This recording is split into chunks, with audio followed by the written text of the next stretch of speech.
we? If you've been to university, you have tried various brands of energy drink, usually the cheapest and largest bottle you can find.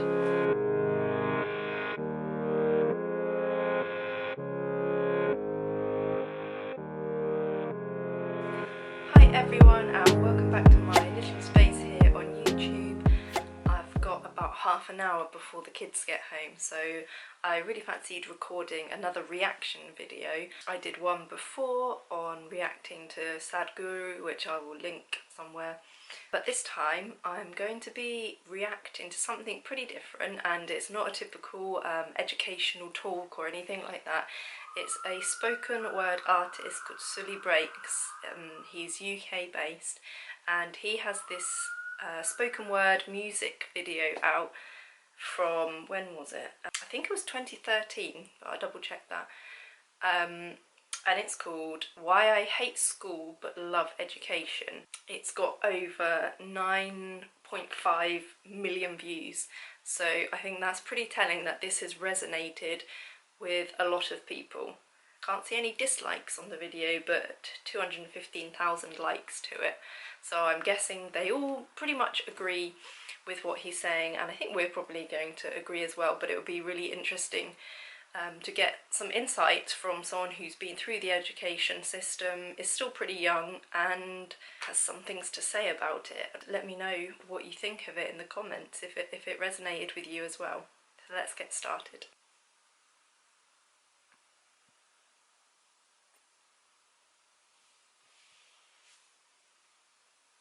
So you want to get a degree.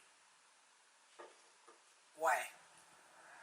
Let me tell you what society will tell you. I just paused it really quickly because it just made me think. At some point I wanted to get a degree, and I did go and get a degree, and I'm thinking of why did I want to get a degree? And honestly, I don't think I even gave it much thought. It was just the thing to do. Like in my generation, at my school, pretty much all of my friends left college and went off to university. I honestly don't think I gave it a whole lot of thought. I almost didn't know that there was other options available to me. I didn't feel particularly pressured to do it, but I just wasn't presented with any other options. It was what all my friends were doing, and it just seemed like that's what you do when you finish school. It increases your chances of getting a job, provides you with an opportunity to be successful. Your life will be a lot less stressful. Education is the key.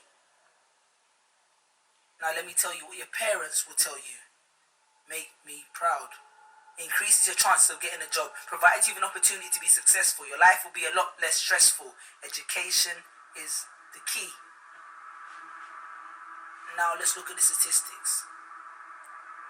Steve Jobs, net worth 7 billion, RIP. Richard Branson, net worth 4.2 billion. Oprah Winfrey, net worth 2.7 billion. Mark Zuckerberg, Henry Ford, Steven Spielberg, Bill Gates. Now here comes the coup de grace.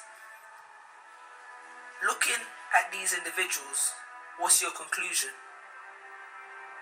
Neither of them, in being successful, ever graduated from a higher learning institution.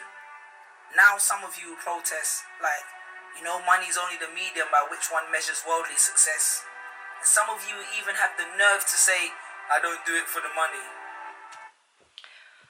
I just paused it there because I think he kind of touched on that, but obviously as home educators, homeschoolers, a lot of us I think do have the mindset of money isn't the measure of success, and having a good career to make money isn't the reason that we want to really instill in our children. And obviously, like all the people he's mentioned, I don't think they didn't do the things they did primarily to make money. It was because it was what they were good at, it was what they were passionate about, and the money was a consequence of that. I think those type of entrepreneurs would do it either way because it's in their blood kind of thing. Obviously a lot of them want to go after money and they want to make money, but the journey to making the money is almost more important than the money that they're making. That's the impression that I get from reading about these different types of people. So what are you studying for? To work for a charity? Need more clarity? Let's look at the statistics. Jesus, Muhammad, peace be upon him, Socrates, Malcolm X, Mother Teresa, Spielberg, Shakespeare, Beethoven, Jesse Owens, Muhammad Ali, Sean Carter, Michael Jeffrey Jordan, Michael Joseph Jackson. Were either of these people unsuccessful or uneducated? All I'm saying is that if there was a family tree, hard work and education would be related, but school would probably be a distant cousin. As if education is the key, then school is the lock. Because it rarely ever develops your mind to the point where it can perceive red as green and continue to go when someone else said stop. Stop. Okay, he's got a lot of insight here, and it's one of those things that it sort of hits you, but you also need a moment to digest it. I want to just go back a second. What he was saying about the lock and the key. As if education is the key, then school is the lock.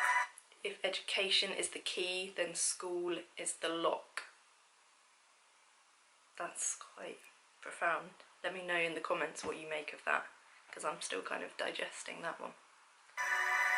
Because it rarely ever develops your mind to the point where it can perceive red as green and continue to go when someone else said stop. Because as long as you follow the rules and pass the exams, you're cool. But are you aware that examiners have a checklist? And if your answer is something outside of the box, the automatic response is a cross. I wasn't personally aware of that, but it doesn't surprise me in the slightest. You know, so many of the exams that we sit in school are right and wrong answers, and it sort of reminds me of, you know, you see posts on Facebooks and things of the clever, funny answers kids have written on exams, and a lot of them you're like, actually you can't argue with that, they're accurate and they're creative and they're funny, but that's, you know, in the schools black and white system, that's not gonna allow them to pass exams, even though in some ways it's a cleverer answer than the checkbox that Suli Breaks is talking about. And then they claim that school expands your horizons and your visions. Well, tell that to Malcolm X, who dropped out of school and is well renowned for what he learned in a prison. Proverbs 17:16. It does a fool no good to spend money on education. Why? Because he has no common sense. George Bush. Need I say more? Education is about inspiring one's mind, not just filling their head. And take this from me, because I'm an educated man myself. I love that it's about inspiring one's mind instead of filling one's head, because I think that's home educators, that's what we hold quite in high esteem, really, is we don't want to just fill our children's heads with facts and dates and things that we know or other people have learned. We want to inspire them to go and search for the answers themselves, to figure things out, to learn themselves, and that is far more effective and powerful than just filling their heads with existing knowledge. They need to have that drive and motivation to be able to come to their own conclusions about things and innovate and create, and that can never be achieved so long as we're stuffing their heads with information and knowledge that has no relevance to them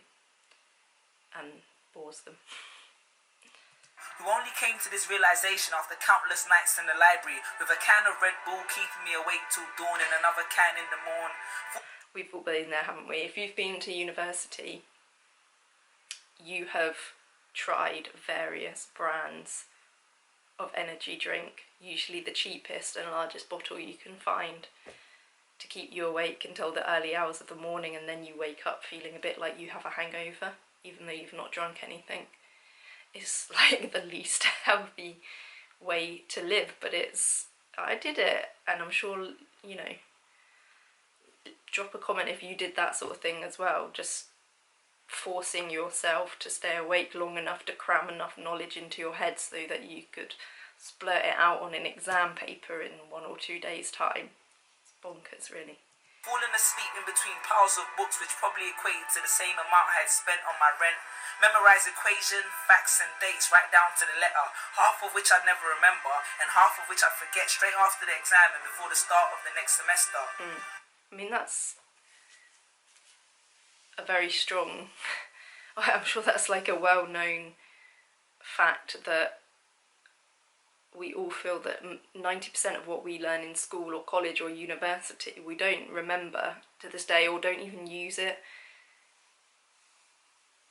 You know, I struggle to think of the things that I've learned in school that I still remember or still use to this day. Asking anyone if they had notes for the last lecture. I often found myself running to class just so I could find a spot on which I could rest my head and fall asleep without making a scene. Ironic, because that's the only time I ever spent in university chasing my dreams. And then after nights with a dead mind, I'd then find myself in the queue of half-awake student zombies waiting to hand in an assignment. Maybe that's why they called it a deadline. And then after 3 years of mental suppression and frustration, my proud mother didn't even turn up to my graduation. Did you go to your graduation if you went to anywhere that you graduated from? Because I didn't go to mine. I graduated from university and I didn't go to my graduation for that. And I graduated from a master's and I didn't go to the graduation from that. I didn't feel for I suppose a little bit for my master's, but not at all really for university, because it was such a slog and I don't think I should have been there. I didn't feel any sense of achievement really. I was just glad to get out and go and work in the job that I got after university and live my life on my own terms. And I know going to university and doing that is a choice, it's not compulsory schooling, but like I said before, I don't feel in a way that I did have a choice because I wasn't aware of any of the other choices when I went to school. Like I said, that was just what everyone did. I don't remember ever being presented with other options or having the inclination or the thought process to go and look up what my other options were. So yeah, no graduation for me or any of my parents. Now, I'm not saying that school is evil and there's nothing to gain, but all I'm saying is understand your motives and reassess your aims, because if you want a job working for someone else, then help yourself. But then that would be a contradiction, because you wouldn't really be helping yourself, you'd be helping somebody else. There's a saying which says, if you don't build your dream, someone else will hire you to help build theirs. Redefine how you view education. Understand its true meaning. Education is not just about regurgitating facts from a book or someone else's opinion on a subject to pass an exam. Look at it. Picasso was educated in creating art. Shakespeare was educated in the art of all that was written. Colonel Harlan Sanders was educated in the art of creating Kentucky Fried Chicken. I once saw David Beckham take a free kick. I watched as the side of his Adidas sponsored boot hit the patent level of the ball at an angle which caused it to travel towards the skies as though it was destined for the heavens. And then as it reached the peak of its momentum, as though it changed its mind, it switched directions. I watched as the goalkeeper froze, as though reciting to himself the laws of physics, and as though his brain was negotiating with his eyes that it was indeed witnessing the spectacle of the leather swan that was swooping towards it, and then reacting, but only a fraction of a millisecond too late. And before the net of the goal embraced the FIFA-sponsored ballers, then was the prodigal son returning home, and the country that I live in erupted into cheers. I looked at the play and thought, damn, looking at David Beckham, there's more than one way in this world to be an educated man. I love that. I think it's like, I need to watch a video that I don't agree with, because I think like on the last video, I can't disagree with anything that he says. I don't think anyone could really. And it's just funny talking about David Beckham at the end there. I think especially if you live in the UK, I don't know if you remember, well, when he first kind of came to fame, he was completely ripped apart by a lot of people saying he sounded, you know, dumb or unintelligent, that he was uneducated, really. And he kind of just let his skills do the talking, didn't he? And look at him now. No one ever says that about him. He's one of the world's most successful people, and I guess one of the richest. He seems to have, you know, a pretty happy family life and all that jazz. Yet we have such a blueprint, don't we, of what we consider well educated, and it doesn't really fit in with what it really means to be well educated, to follow your strengths, to follow your interests, to follow your passions, and to help the world in some way, even if that is by inspiring people with your left foot. But yeah, I love the video. I'd love to know what you think. Check out Suli Breaks, S-U-L-I Breaks.